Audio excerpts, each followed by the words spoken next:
Hi, I'm Tia from London, and I just wanted to say thank you to SciComm for giving me this opportunity on sharing some information on their platform. The knowledge on eclipses is not new. I'm just trying to revisit the topic to strengthen the understanding on solar and lunar eclipses. This year has brought many unfortunate events, but 2020 has also brought some really exciting celestial activities. In this video, I'll be talking about solar and lunar activities or celestial activities taking place in June. Thank you once again, SciComm.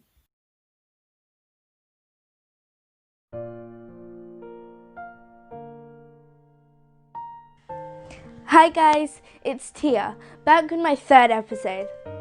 Today, I wish to draw your attention to two major events happening in the month of June. So much has happened in the skies during this lockdown. Yes, we've all been inside, but skies are ever changing and nothing ever stops in this amazing universe. It is dynamic. We have been blessed to witness many of these awesome celestial activities during the past few months. Recently, I have been enjoying stargazing, like many of us during this lockdown situation, I'm sure. My parents grew up in India. They've told me their stories about growing up there and how they used to always wait for the summer holidays so they were able to reunite with their cousins, sleeping outdoors on the verandas and rooftops. And what did you think they did? That's right, they stargazed. They had competitions and played games about seeing the first constellation or being able to count the most shooting stars before gradually drifting off to sleep with a cool summer breeze. Oh, what a fun way to end your Friday night. So incredible. And some of you are so lucky if you still get the chance to do such activities. To experience this, we made a deliberate effort to go camping outside in our back garden. We set up tents and pillows and blankets. Got the opportunity to watch the clear night skies after a fun outdoors cinema before gradually drifting off to sleep. A couple of days later, on the 4th of May, we woke up at 3 a.m. to see the Eta Aquarids meteor showers, as the spectacular light showers were visible from the naked eye. The skies were super clear, which generally doesn't happen. The UK normally experiences a blanket of clouds, so clear skies aren't very common. The meteor showers were like flashes of light which looked a bit like sparks in the night sky. I also saw the Big Dipper, or if you want to call it, the Saptrishi, or the Seven Wise Sages, really clearly, which was amazing. Dipper is an easily spotted constellation in the sky. The last two stars in this dipper, or the spoon, are pointing to the North Star. So, even if you're like me and you're not an early riser, try and make an effort to wake up once in the early hours to enjoy the beauty of the night sky. If you're fascinated by the sunset, you'll be awed by the beautiful rising sun and the colour changing in the sky. It was awesome to wake up in the middle of the night and experience these amazing events. The 7th of May. All around the world, people have witnessed the fourth and last supermoon of 2020 on the 7th of May. I did catch a glimpse of it too.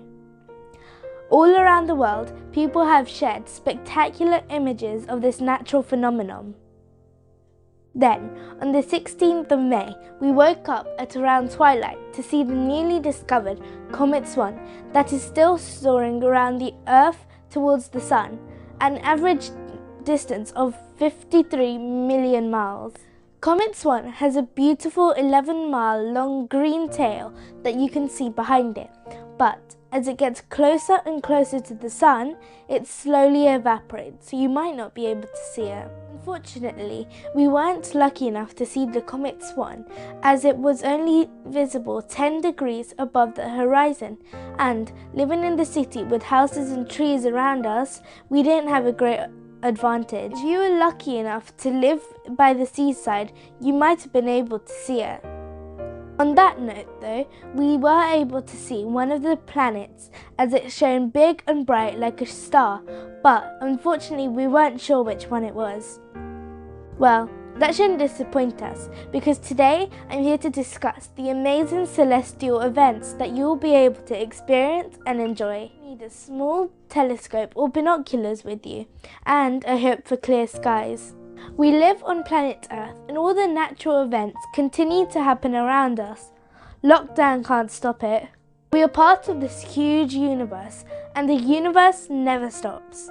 I have discussed with you what's happened so far, but now let's move on to the future events. Today's topic is about eclipses, different types of eclipses, and why I'm so excited about them.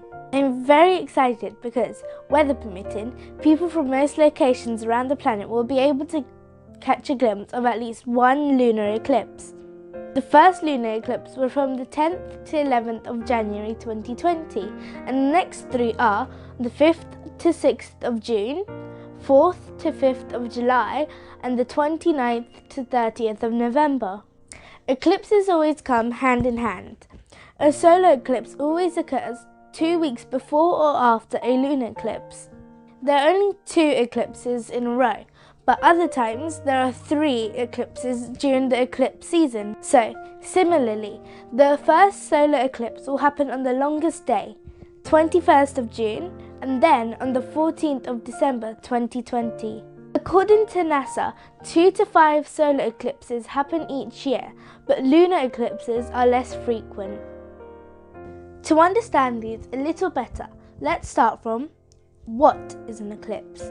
Astronomers call this a syzygy, coming from the Greek words syzygia, meaning to be yoked together or conjoined. The word eclipse also has its roots from ancient Greek, from the word eclipsis, meaning to fail or to abandon. Eclipse occurs when a celestial object in space comes between another object and its source of light, in this case, the sun. As you may already know, the moon is constantly orbiting the Earth, while the Earth is constantly orbiting the sun at the same time. It causes changes in how much of the moon is seen from Earth and how much of the sun reflects on the moon. When there's a solar or lunar eclipse, it is only visible for observers in certain parts of the Earth. So now let's talk about the lunar eclipse, as this is the next event I'm referring to. It's going to take place on the 4th to 5th of June this year, 2020. The nature of a lunar eclipse is different than that of a sun. No celestial body can come between the Earth and the moon, as the moon is a satellite of our planet. Lunar means relating to the moon, so lunar eclipse must mean an eclipse of the moon. Remember that an eclipse is when an object in space passes through a shadow. In a lunar eclipse, the light from the sun, which is being reflected on the moon, is also being blocked by the Earth. In other words, the moon is right in the shadow of the Earth. A lunar eclipse only happens during a full moon and in 3 different types: a total lunar eclipse, partial lunar eclipse, and a penumbral lunar eclipse. Total lunar eclipse. The moon does not have any light on it of its own. It only shines because the sunlight reflects on its surface. During a total lunar eclipse, the Earth moves between the sun and the moon, cutting off the moon's light supply. When this happens, the moon's surface takes on a reddish glow instead of going completely dark. Even though the Earth blocks the sunlight, a small amount of light still reflects on the moon, which causes a reddish sort of glow. This event can be quite striking due to the vibrant red colour during this phase. Because of the striking red colour, people refer the total lunar eclipse to blood moons. The reason the moon takes on a reddish glow during totality is because of a phenomenon called the Rayleigh scattering. It is the same phenomenon that causes the colours of a sunrise or a sunset, or makes the sky look blue. but that's a topic for another time. Throughout history, the total lunar eclipses have brought awe and fear, especially as people didn't know what the blood moon was meant by then, and blamed it on suspicions such as gods and that. Penumbral lunar eclipse. A penumbral lunar eclipse takes place when the moon moves through the Earth's faint outer shadow. This type of lunar eclipse is often mistaken for a normal full moon. The next penumbral lunar eclipse will be happening from the 4th to 5th of June and will be visible from parts of Europe, Africa, Asia and Australia. Unfortunately, this is the most type of boring eclipse, as the moon is only in the Earth's outer shadow. If you're not an experienced stargazer, you most likely won't see the effect, where the Earth subtly shades a part of the moon. As the Earth's outer shadow is so faint, you most likely won't notice anything unless the moon has slid about halfway in. A fun fact is that all 4 lunar eclipses this year is a penumbral lunar eclipse, partial lunar eclipse. These events are easy to see even with the unaided eye. Some eclipses are just partial. A partial lunar eclipse happens when the Earth moves in between the Sun and the Moon, but they do not form a straight line in space. When that happens, the Moon's surface is covered in the darkest central part of the Earth's shadow, called the umbra. The other side of the Moon is covered with the Earth's outer shadow, called the penumbra. Now, you may be wondering, how do you watch a lunar eclipse? Lunar eclipses are among the easiest sky watching events to observe. Simply go out, look up and enjoy. You don't need telescopes or binoculars or any other special equipment. However, using a telescope or binoculars will bring out the finer details in the lunar surface. Moon watching is as interesting as during an eclipse as any time. Plan for the event. Eclipses can take a couple of hours to unfold, so grab some snacks, blankets and just enjoy. Happy lunar watching! Now it's time to understand solar eclipses. Solar eclipses can occur when the moon goes in between the Earth and the Sun and they all form a straight line in space. On the other hand, a lunar eclipse occurs when the Earth casts a shadow on the full moon.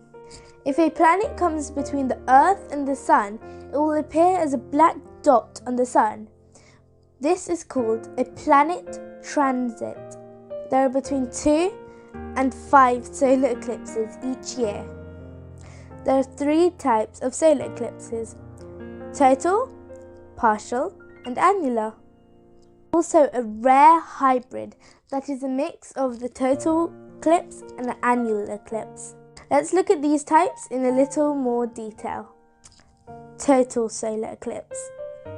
The solar eclipse happening on the 14th of December 2020 is a total solar eclipse. A total solar eclipse occurs when the moon completely covers the sun, as seen from Earth. Totality during such an eclipse can only be seen from a narrow area, which looks quite like a belt. Areas outside this track are only able to see a partial formation of the sun. Now remember, looking at a solar eclipse without any protective eyewear can severely damage your eyes. To keep your eyes safe during a solar eclipse, you can wear sunglasses or project an image of the eclipsed sun using a DIY pinhole projector. Partial solar eclipse. A partial solar eclipse happens when the moon only partially covers the disk of the sun. Annular solar eclipse. An annular solar eclipse occurs when the moon looks smaller than the sun. The moon passes through the central solar disk of the sun and only a small ring or annulus of sunlight is visible. Solar eclipse on the 21st of June, the longest day of the year, is an annual solar eclipse. This annular solar eclipse will be visible from these countries: Weather permitting, the people in these countries will be able to see the characteristic ring of fire. Hybrid solar eclipse. A hybrid solar eclipse happens when an annular solar eclipse changes to a total solar eclipse and vice versa along its path. Now that we know about the two eclipses that we can see from Earth, solar, lunar, and about eclipses in general, and the forthcoming dates of the eclipses, it's time to move on to a really fun quiz. Let's go! Quiz time! Okay, so I'm going to ask you guys 10 questions and try and answer them at home after watching the rest of the video. Write them down in a notebook and you can see the answers at the end. Comment down below how many you got right. Good luck! Question 1. What is a solar eclipse? So it's a multiple choice. I'm going to give you a couple of answers and pick between one. A. When the moon passes in front of the sun. B. When the earth casts a shadow on the moon. C. When the sun is blocked by another planet. D. All of the above. E. None of the above. Moving on to question 2. What do we call the area of a solar eclipse where only a portion of the moon is in front of the sun? A. The umbra. B. The antumbra. Or C. The penumbra. Question 3. What do we call the area of a solar eclipse where the moon covers the sun but the outline of the sun can still be seen? A. The umbra. B. The antumbra. Or C. The penumbra. Question 4. What do we call the area of a solar eclipse where the moon completely covers the sun? A. The umbra. B. The antumbra. Or C. The penumbra. Question 5. What type of solar eclipse occurs when only a portion of the sun is blocked by the moon? A. A total eclipse. B. A lunar eclipse. C. A special eclipse. D. An annular eclipse. Or E. A partial eclipse. Great job, guys. We're halfway through. Question 6. What type of solar eclipse occurs when the sun is completely covered by the moon? A. A total eclipse. B. A lunar eclipse. C. A special eclipse. D. An annular eclipse. Or E. A partial eclipse. Time's ticking. Question 7. What is a lunar eclipse? A. When the moon passes in front of the sun. B. When the earth casts a shadow on the moon. C. When the sun is blocked by another planet. D. All of the above. Or E. None of the above. Almost finished. Question 8. What colour will the moon sometimes appear during a lunar eclipse? A. Green. B. Blue. C. Yellow. D. Red. Or E. Purple. 9. Around how long can a solar eclipse last? A. 1.5 minutes. B. 7.5 minutes. C. 30 minutes. D. 1.5 hours. Or E. 7.5 hours. Okay, so this is a true or false question. True or false? Looking directly at the sun during a solar eclipse can damage your eyes. A. True. Or B. False. Okay, great job. That's the end of the quiz. Now here's the answers. The answer for question 1 is A, when the moon passes in front of the sun. The answer for question 2 is C, the penumbra. Answer for question 3 is B, the antumbra. Answer for question number 4, A, the umbra. Answer for question number 5, partial eclipse. Answer for question number 6, a total eclipse.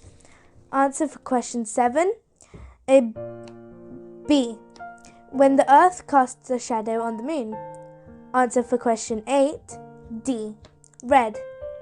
Answer for question 9, B, 7.5 minutes. And answer for question 10, A, true. Let me know what you've got down in the comments below. Bye!